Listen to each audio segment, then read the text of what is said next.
Myself Dr. Megha. I am Assistant Professor in School of Legal Studies, K.R. Mangalam University. Today we are going to start a series on law of torts, and in this session we are going to discuss about introduction to law of torts. Let's start with the introduction and with the definition of the word tort. Tort is derived from the Latin word tortum, which means twisted or crooked act. It denotes any wrongful act which causes injury to any person, and it is an uncodified law, which means that it is not written anywhere in any statutory form. Now let's take some important definitions of word tort. The first definition is given by John Salmond, and according to him, tort as being only a civil wrong which has unliquidated damages in the form of remedy, and which is not just exclusively the breach of contract or the breach of trust or breach of merely fair and impartial obligation. So here is focus on word unliquidated damages, which means those damages for which there is no fixed amount. The amount as a compensation that is to be paid is not fixed earlier. Second definition is of Winfield, and according to him, tortious liability emerges from the breach of a duty primarily fixed by the law. This duty is towards the other people generally, and its breach is redressable by an action for unliquidated damages. So we can see that common thing that both the jurist has given is unliquidated damages. And the third definition is of Fraser, and according to him, a tort is an infringement of a right in rem of a private individual giving a right of compensation at the suit of the injured party. So these are certain definitions, and on the basis of these definitions, we can give some characteristics to the tort, and according to this we can classify it as a civil wrong. It arises from the breach of a legal duty, and it is different from breach of contract and breach of trust. Although breach of contract and breach of trust are also civil wrong, but they don't fall in the category of tort. Again, it is different from a criminal wrong because criminal wrong fall within the criminal category while the tort is considered as a civil wrong, and it is remedied by unliquidated damages. Now, what is the objective of tort? First of all, the first and the foremost objective of tort is to determine the rights between the parties to a dispute, what rights they do have, what duties they have to comply with. Then, its objective to prevent the continuation or repetition of harm. One of the remedy that is there in the tort is giving orders of injunctions. So this is again a remedy that is there to prevent the continuation or repetition of harm. Then it is to protect certain rights of every individual that is recognized by law, and also its objective is to restore one's property to its rightful owner when this property is wrongfully taken away, when the loss is caused to the rightful owner in a wrongful manner. Now let's move to essential elements of tort as we discussed in characteristics of tort. First of all, it includes a wrongful act or omission. So it is not necessary that to be a civil wrong it should only be an act. An omission, that means whenever a duty is imposed to do something and one person is refraining from performing that duty is called omission. So tort includes both a wrongful act as well as omission. It is a duty that is imposed by law. It is not a duty that is taken by parties themselves. If it is so, then it will fall within the category of contract. It may fall within the category of criminal breach of trust. But if this is a duty that is imposed by law, then it will fall within the category of tort. It is the act that give rise to legal or actual damage, and another element is remedy. It derives from a Latin maxim that is ubi jus ibi remedium, which means where there is a right, there is a remedy. So, if you are not having any right to remedy, you cannot claim for it. If rights are not infringed, you cannot claim for any remedy. So, these are the essential elements of tort, and let us discuss them one by one in some brief detail. First of all, what is a wrongful act? So, morally wrong or legally wrong, they can also be both at the same time. So, to commit a tort, it is not necessary that it should be a legal wrong, it can be moral wrong, it can be legal wrong, and sometimes it can be both. Then it is an act which affects one's legal right. So, if that act, although it is wrongful, is not affecting the rights of another person, it cannot be considered as a tort. Then this act must be in violation of the law to be a legal wrongful act. As I just have stated that tort is a breach of duty that is imposed by law. So, whatever act the person is doing, the wrongdoer is doing, it must be in violation of the law, and it should be an infringement of a legal private right or a breach or violation of legal duty.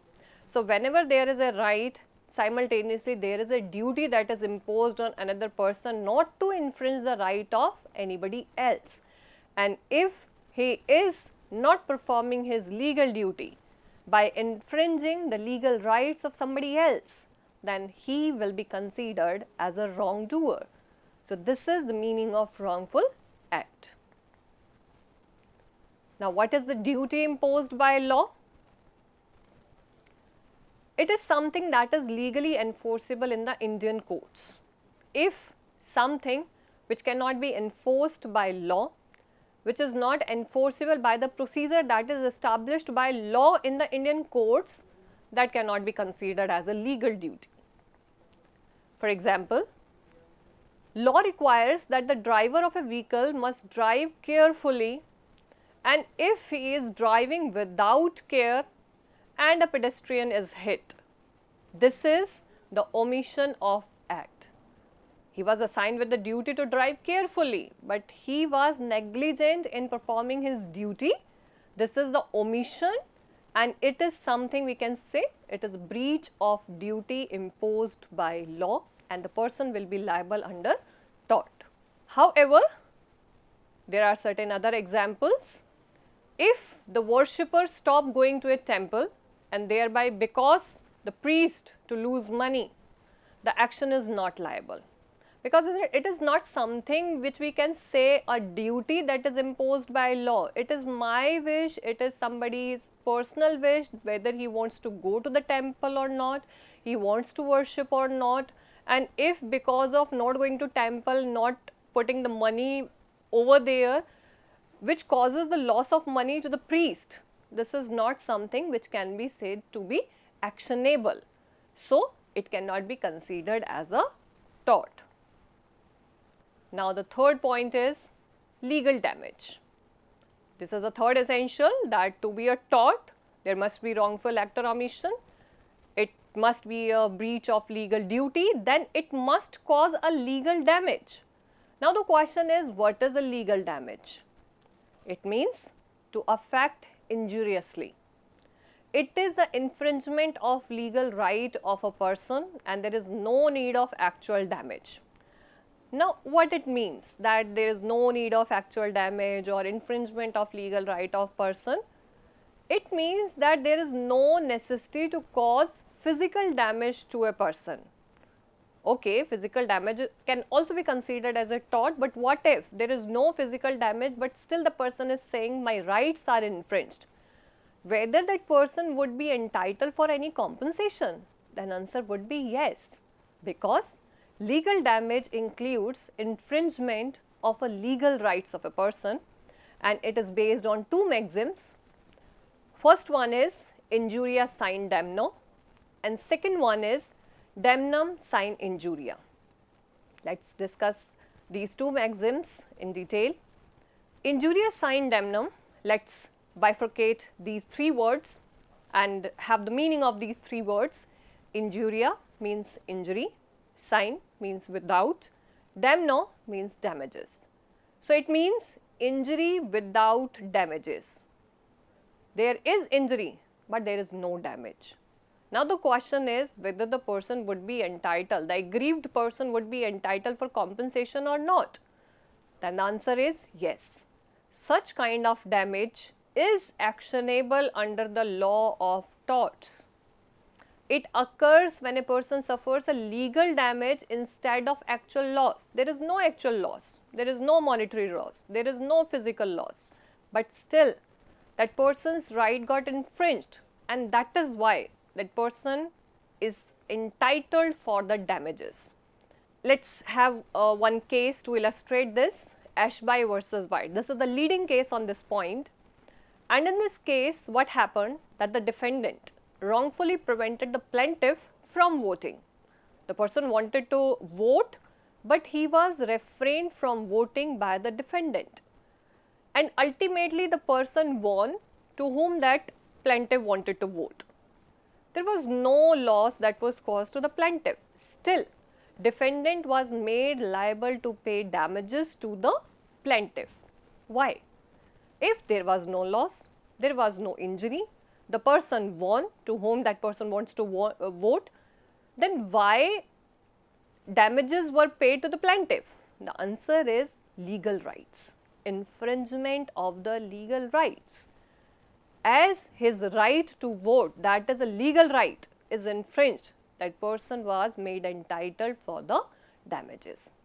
Now, I want to interrupt here that I am again using the word damage and damages.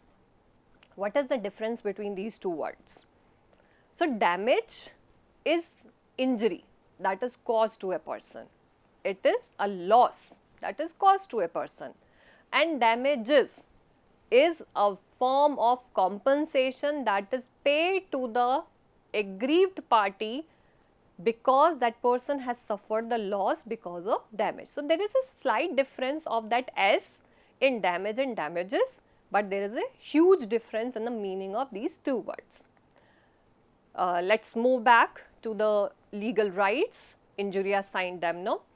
Second case in this point is Bhim Singh versus State of Jammu and Kashmir. That is again a leading case on this point, where the plaintiff was an MLA and was wrongfully arrested while going to assembly session. Every MLA is having legal right to attend the assembly session, but that person was wrongfully arrested and he was refrained from attending that assembly session, and he was not produced before a magistrate within the requisite period.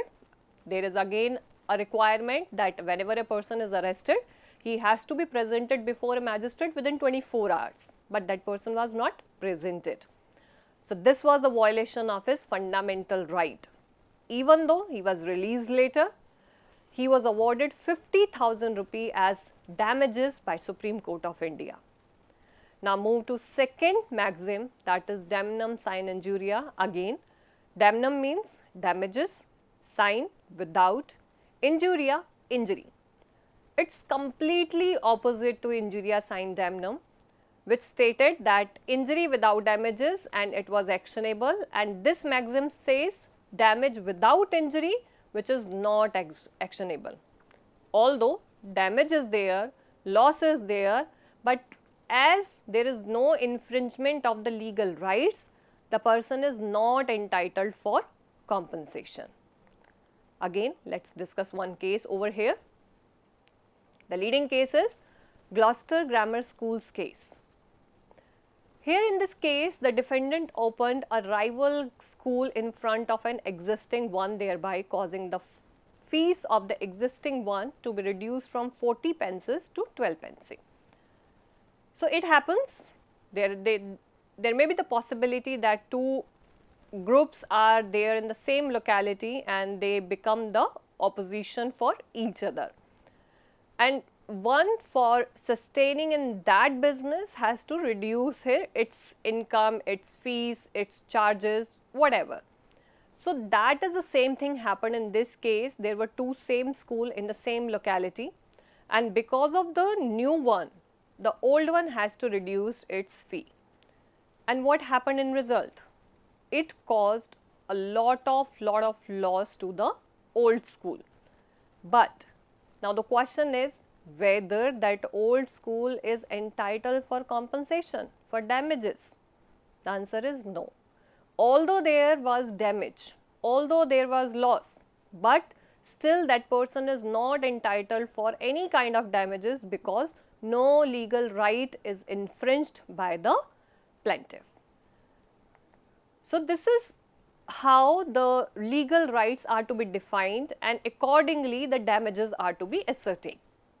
Now, the last one is, last essential of tort is legal remedy. As I just stated, ubi jus ibi remedium, where there is a right, there is a remedy. So, legal remedy can be in the form of injunctions, declarations, specific performance, restorations, damages, that may be in the form of monetary. So, these are certain remedies that are available for the tort. Now, let us quickly have the difference between tort and other wrongs. First of all, we will having the difference between tort and crime. So, in a quick way, I just want to say that crime is something that is happened or happening against the state, but tort is against an individual. Crime is something that is criminal in nature, that runs in the criminal courts, whereas tort is a civil wrong, that is an offence, it is a wrong, and it runs in the civil courts. Here the aggrieved party in the crime, the aggrieved party is state. In the tort, aggrieved party is an individual. In the crime, the person, the aggrieved party is remedied by giving punishment or imposing fine on the offender, whereas in tort, the remedy is in the form of damages, is in the form of compensation. So, these are the major differences between tort and crime. Then tort and breach of contract, and the difference between tort and breach of trust. As the Salmond and Winfield said, that tort is something which does not fall within the category of law of contract and breach of trust. So, what is the difference between tort and breach of trust? So, the major difference between tort and breach of contract is, first of all, that it is the contract is something where the duty is undertaken by the parties themselves, whereas in tort the duty is imposed by law. Contract is something where two parties agrees to do something, and it becomes a contract when it becomes enforceable by law. So, it is something that is undertaken by the parties themselves, whereas in tort it is a duty imposed by law. Contract is right in persona and tort is right in rem. Now, what is right in persona and right in rem? Right in persona is something that we can avail against an individual, and right in rem, that is right against the public generally. So, contract, as it is between the two parties, they can ask for their remedies, they can ask for the compensation against the other party only.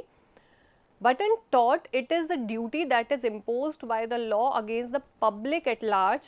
So, we have to be careful. Anyone from the public owes a right against us. Then in contract, damages are in liquidated form, that is pre-ascertained, predetermined, whereas in tort, the damages are unliquidated, that are not predetermined. And contract that provides limited remedy, and in tort we do have unlimited remedy in the form of damages, injunctions, restoration that we had just discussed in last slide. And same the differences between tort and breach of trust, that in breach of trust damages are liquidated, in tort these are unliquidated. Breach of trust is regulated by the court of chancery, whereas tort is a part of common law, and again tort is right in rem, whereas the breach of trust is right in persona, where two parties agrees together to trust a property, to make a trust on that property. So, these are the differences between some terms some differences between tort and crime, tort and contract, tort and breach of trust. Now, let us move to the mental element in tort, or we can say the capacity to sue and be sued. So, as far as mental element in tort is concerned, mental element includes motive, intention and malice. Motive is, it's the state of mind that inspires a person to do an act. So, if we have to differentiate between motive and intention, intention is the first stage to initiate something and motive is the ulterior object that a person wants to achieve, for which that person has made that intention. So, how it becomes relevant when we have to decide the liability for the tort? So, as I stated that it is the ultimate object with which an act is to be done, while the immediate purpose is the intention. Now, I want to tell you that neither intention nor motive is relevant under tort. No one is essential element to establish the liability in tort. There is a case to illustrate this point, Bradford Corporation versus Pickles case. In this case, the plaintiffs owned land below which were water springs used to supply water to Bradford town for more than 40 years. The defendant owned land over the plaintiff on a higher level. There was a natural reservoir under the defendant's land and water flowed from the reservoirs down to the spring of the plaintiff. The defendant, however, sank a shaft into his land to alter that water flow. But what happened? This significantly reduced the amount of water that is flowing into the spring of the plaintiff. There was sufficient proof to suggest that the defendant was following this course of action not to give himself any immediate advantage, but merely to deprive the plaintiff of water. The plaintiff instead insisted that this was malicious and that they had the right to an injunction to stop the defendant from acting in this way, but held that the defendant was held not liable for intentionally intercepting by means of excavations on his own land the underground water that would otherwise have flowed into the adjoining reservoir of the plaintiffs, although his sole motive in doing so was to force the plaintiff to buy his land at his own price. The court observed that it is the act, not the motive for the act, that must be regarded. So, whatever he did, what the motive behind it was solely that he wanted to force the plaintiff to purchase his land, but the act was to save the land from the overflow of the water. So, court just made the regard of the act, not the motive behind doing that act. So, ultimately it was decided that motive has nothing to do while we are going to decide the liability in tort. Another case is Town Area Committee versus Prabhu Dayal. In this case, the defendant had demolished the illegal constructed building of the plaintiff. The municipal commissioner was alleged to be an enemy of the plaintiff. He held that plaintiff has suffered no injury, violation of a legal right. So, again no liability can be imposed. Next one is intention, where a person can foresee the natural consequences of his own act and also desire those natural consequences. He is said to have committed that act intentionally. So, intention comes when we are desiring something and we know the consequences, still we are doing that thing. That means we are doing that thing intentionally.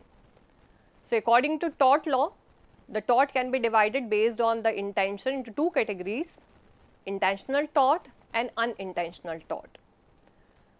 So, now the question is why we are discussing about this mental element if this mental element is nothing has to do with this tort, but there are certain torts in which malice is relevant. For example, malicious prosecution, nuisance, conspiracy, deceit, injurious falsehood, then certain cases of defamation that may result in the damage to the reputation of a person and where malice is important. Now, what are the parties who can sue and be sued? Let us move it very quickly. Capacity to sue and be sued, it is like who cannot sue and who cannot be sued. So, the persons who cannot sue for the tort is convict, the person who is convicted for any wrong, that person cannot sue anybody else. Then alien enemy without the permission of the government, they cannot sue for the tort. Husband and wife can sue each other for the torts, the property owned by one of them, but they cannot sue for any assault, defamation or personal injuries under tort. Then bankrupt, the person who is declared as bankrupt, he is nothing have with him, he is declared as insolvent, then again he is not liable to sue. Corporations, they are considered as a person in the eye of law, they can sue for the wrong to its property or business, but cannot sue for the personal wrong. Now, who cannot be sued? Sovereigns, they are the head of the state, they cannot be sued for the tort caused by them, happened by them. Then act of the state, again these are considered as the sovereign acts, so they cannot be made liable for the same. Foreign sovereign and ambassadors, they cannot be sued without the permission of the government. Infant and lunatic, children below the age of 18 years, lunatic who are not stable mind, they cannot be sued. Then intoxicants, corporations, married women, they cannot be sued. So, to conclude, in this session we have discussed about the meaning of tort, the certain definition that is given by Winfield, Salmon, Fraser, essential elements. Then we had discussed about certain maxims like injuria sine damnum and damnum sine injuria, that is the base to decide the liability, to fix the damages under tort. Then the mental capacity, what role they play while fixing the liability, and about the parties who can be sued and who can sue under the tort. So, this is all for this session. Thank you so much.